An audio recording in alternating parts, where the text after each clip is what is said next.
Les mangroves sont des écosystèmes entre la terre et la mer. Ces mangroves peuvent se développer dans les eaux saumâtres des embouchures de rivières, aussi bien qu'en mer ou dans des zones sursalées par évaporation. Les arbres de mangrove s'appellent les palétuviers et ce sont des plantes très adaptées à ce milieu particulier.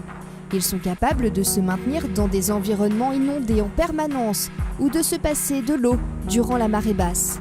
Les plantes sont donc très tolérantes à des variations très rapides de température, d'humidité ou de salinité.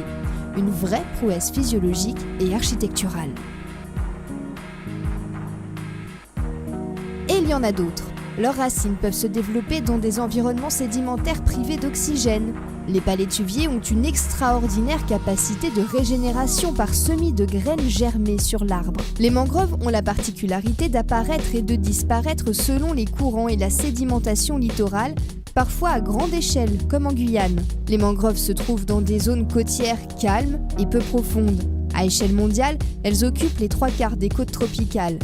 Partout, l'activité humaine menace les mangroves, avant tout par leur destruction directe pour l'urbanisation, l'agriculture ou l'industrie, mais également en raison de contamination chimique. La plus grande menace pour la mangrove est sa destruction pour l'implantation d'élevage de crevettes, car la crevette est devenue un produit de consommation courant dans les pays occidentaux. Et des bassins d'élevage remplacent peu à peu le littoral des pays tropicaux. On estime qu'à échelle mondiale, environ 1/3 des mangroves a été détruit au cours des 50 dernières années. Cette disparition est d'autant plus préoccupante que les mangroves jouent un rôle majeur. La structure enchevêtrée des racines des palétuviers constitue un stabilisateur physique très efficace contre les vagues et l'érosion des côtes. C'est une particularité décisive dans les régions où il existe des risques de cyclones ou de tsunamis. La structure des racines permet de diminuer les courants, ce qui favorise la sédimentation des particules fines. De nombreux contaminants, tels que les métaux lourds, se retrouvent piégés dans ce sédiment. Les mangroves permettent donc d'épurer, en quelque sorte, de nettoyer le milieu marin. Alors qu'il y a de multiples espèces végétales dans une forêt tropicale, il y en a très peu dans les mangroves. Une diversité faible, certes, mais cela n'empêche pas les mangroves de faire partie des écosystèmes les plus productifs au monde. Toute cette matière biologique créée dans la mangrove peut être exportée vers les écosystèmes voisins, tels les herbiers ou les récifs coralliens. De nombreuses espèces d'invertébrés telles que les algues, les éponges, les huîtres ou les crabes se trouvent dans la mangrove et se servent des racines de palétuviers comme habitat.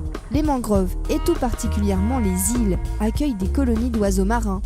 Des chassiers qui trouvent le gîte et le couvert est pour certains un lieu propice de reproduction, à l'écart des dérangements et des prédateurs. Les mangroves ont donc une grande importance écologique. Afin de préserver ces écosystèmes et d'en optimiser la gestion, il est nécessaire d'en connaître le fonctionnement biologique.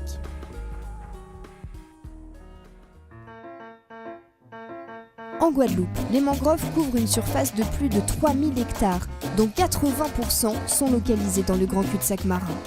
Elles représentent le plus bel ensemble de ce type pour les petites Antilles et sont largement protégées par le parc national. Afin de mieux comprendre le fonctionnement écologique de cette mangrove, le parc s'est impliqué dans un projet de recherche. Son but ?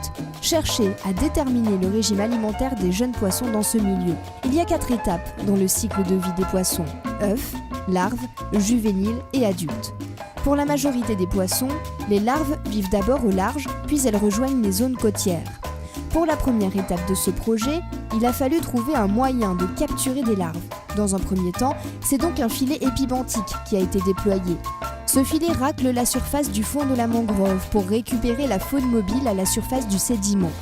Une méthode qui s'est avérée peu concluante. Les quelques larves prélevées par cette méthode ont été broyées dans le chalut. La deuxième méthode employée s'appelle CARE. C'est un piège flottant lumineux.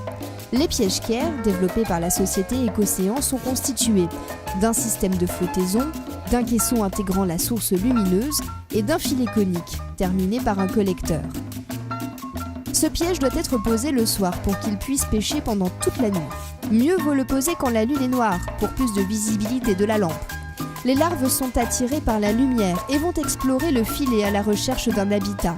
Elles se réfugient alors dans le collecteur pour être à l'abri des prédateurs. Les pièges sont relevés rapidement le matin avant que les larves ne sortent du collecteur. Plusieurs nuits de pêche ont été nécessaires pour trouver un site adapté.